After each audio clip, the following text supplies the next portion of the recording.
নবীদের বৈশিষ্ট্য হচ্ছে নবীরা যেখানে মারা যায় ওখানেই কবর দিতে হয়। জানেন এটা? বিষ্ণু ইসলাম মারা গিয়েছিলেন আম্মাজান আয়েশা রাদিয়াল্লাহু তাআলার ঘরে, ফলে ওখানে বিষ্ণু ইসলামের কবর রয়েছে, ওখানেই কবর। এবং ওই কবর দেওয়ার পরেই ওই কবর দেওয়া ঘরের ভিতরে আম্মাজান আয়েশা রাদিয়াল্লাহু তাআলা যতদিন বেঁচে ছিলেন ওখানেই ছিলেন, কবরের পাশে। এরপর বাবা মারা গেলেন আবু বকর, বিষ্ণু ইসলামের পাশে কবর দেয়া হলো, বাবা আর স্বামীর পাশেই থাকলেন। এরপর ওমরে ফারুক মারা গেলেন, ওনারও কবর দেয়া হলো। কিন্তু এখন তো আর বাবা আর স্বামীর সাথে পর্দা নাই, ওমরে ফারুকের সাথে তো পর্দা আছে। তো তখন তিনি ঘরটা হয়ে গেছে ছোট, তিনটা কবরে অনেক জায়গা স্পেস নিয়ে গেছে। এখন অল্প একটু জায়গা পর্দা টাঙিয়ে দিলেন ওমরে ফারুকের সাথে পর্দা হিসেবে, ছোট্ট একটা জায়গায় যতদিন বেঁচে ছিলেন ওখানটাতেই ছিলেন। ওমরে ফারুক যখন আমিরুল মুমিনিন খলিফা, তখন ছেলে আব্দুল্লাহকে পাঠিয়েছিলেন যে যাও একটা অনুমতি আগে থেকে নিয়ে রাখো আম্মাজান আয়েশার কাছ থেকে, যেহেতু ঘরটা ওনাকে বলে রাখো যে আমি মারা গেলে যেন আমার দুই বন্ধু মুহাম্মদ সাল্লাল্লাহু আলাইহি ওয়াসাল্লাম এবং আবু বকরের পাশে যেন কবর দেয়া হয়। আব্দুল্লাহ এসে বলল, আব্বা জান তো এই পয়গাম পাঠিয়েছেন। আয়েশা রাদিয়াল্লাহু তাআলা বললেন, আমার খুব ইচ্ছা ছিল আমি আমার স্বামী এবং বাবার পাশে শোবো, কিন্তু আমিরুল মুমিনিন যখন চেয়েছেন এটাকে আমি ফিরিয়ে দিতে পারিনি। ঠিক আছে যাও, তোমার আব্বাকে বলো তোমার আব্বাই শোবেন ওই জায়গায়। আচ্ছা, তো ওমরে ফারুক আপনারা জানেন অ্যাসাসিনেশনে ইন্তেকাল করেছেন, আত্মাইর আঘাতে, ছুরিকাঘাত করা হচ্ছে কয়েকবার, স্টেবিং।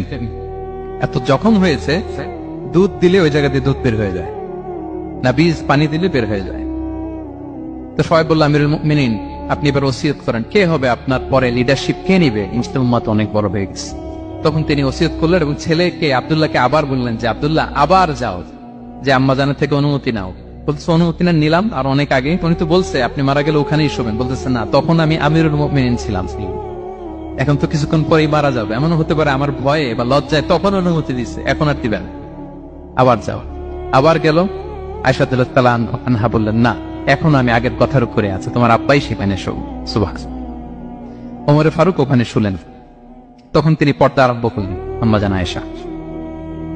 তাহলে রাসূল সাল্লাল্লাহু আলাইহি ওয়াসাল্লামের কবরটা হচ্ছে আম্মাজান আয়েশা রাদিয়াল্লাহু তাআলা আনহার ঘরের ভেতরেই। আপনারা মসজিদে নববী যারা ভিজিট করেছেন তারা জানেন যে আপনারা যখন কিবলামুখী হয়ে নামাজ পড়েন, বাম দিকে বিষ্ণু ইসলামের কবর, সেখানে রাসূল সাল্লাল্লাহু আলাইহি ওয়াসাল্লামের পাশে আবু বকর এবং ওমরে ফারুক রাদিয়াল্লাহু তাআলা আনহুমা শুয়ে আছেন। রাসূল সাল্লাল্লাহু আলাইহি ওয়াসাল্লামের কবর থেকে মিম্বার পর্যন্ত এই পুরো জায়গাটা রাউদাতুম মিন রিয়াদিল জান্নাহ, দুনিয়ার বুকে জান্নাতের একটা টুকরা। বিষ্ণু সাল্লাল্লাহু আলাইহি ওয়াসাল্লাম ইন্তেকালের আগে ওনাকে অপশন দেয়া হয়েছে, নবী আপনি চাইলে থেকে যেতে পারেন আজীবন, তো আর চাইলে আমার কাছে চলে আসতে পারেন, এই হ্যাভ অপশন। বিষ্ণু সাল্লাল্লাহু আলাইহি ওয়াসাল্লাম তার রবের সাথে সাক্ষাৎকে চুজ করেছেন এবং ইন্তেকালের আগে তিনি পড়েছিলেন, আল্লাহুম্মা গফিরলি ওয়ারহামনি ওয়ালহিকনি বির-রফিকিল আ'লা। আল্লাহ আপনি আমাকে ক্ষমা করুন, আল্লাহ আপনি আমার প্রতি রহম করুন, আল্লাহ আমি আপনার সান্নিধ্যে যেতে চাই, পৃথিবীতে থাকতে চাই। সুবহানাল্লাহ। অপশন দেওয়া হয়েছে, আপনার অপশন দেওয়া হবে, হ্যাঁ চাইলে আজীবন থাকেন। আমরা অপশন পেলে তো বলতাম আল্লাহ যা হয়েছে এখানেই থাকতে চাই, কি বলেন? বিষ্ণু সাল্লাল্লাহু আলাইহি ওয়াসাল্লাম বলেছেন ইলা রফিকিল আ'লা, আল্লাহ আমি আপনার সান্নিধ্যে যেতে চাই।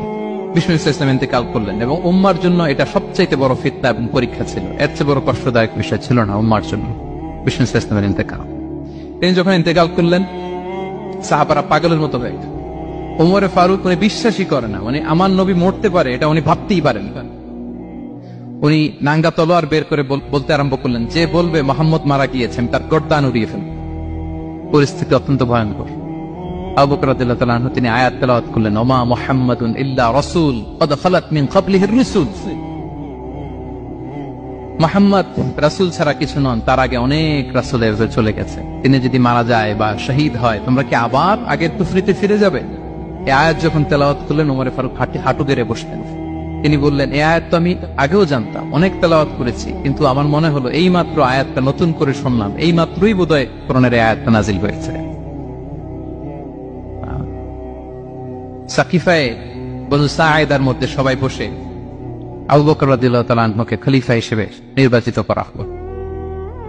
বিষ্ণু সাল্লাল্লাহু আলাইহি ওয়াসাল্লামের ইন্তেকাল শেষ, গোসল দেয়া শেষ।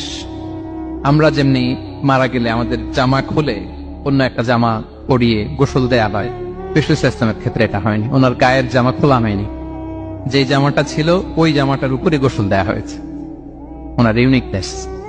এবং বিষ্ণু সাল্লাল্লাহু আলাইহি ওয়াসাল্লামের জানাজার নামাজে কেউ ইমামতি করেনি। কে হবেন ইমাম? উনিই তো ইমাম, গোটা বিশ্বের ইমাম, ঠিক কিনা বলেন? কে হবে ওনার জানাজার ইমাম? কেউ না। সাহাবারা ডিসাইড করলেন কেউ ইমামতি করবে না। 5-7 জন করে দরজা দিয়ে, এই দরজা দিয়ে ঢুকে নিজেরা জানাজার নামাজ পড়ে ওদিক দিয়ে বের হয়ে যাচ্ছে। এইভাবে পুরা উম্মাহ সব সাহাবারা নিজেরা জানাজার নামাজ পড়েছে।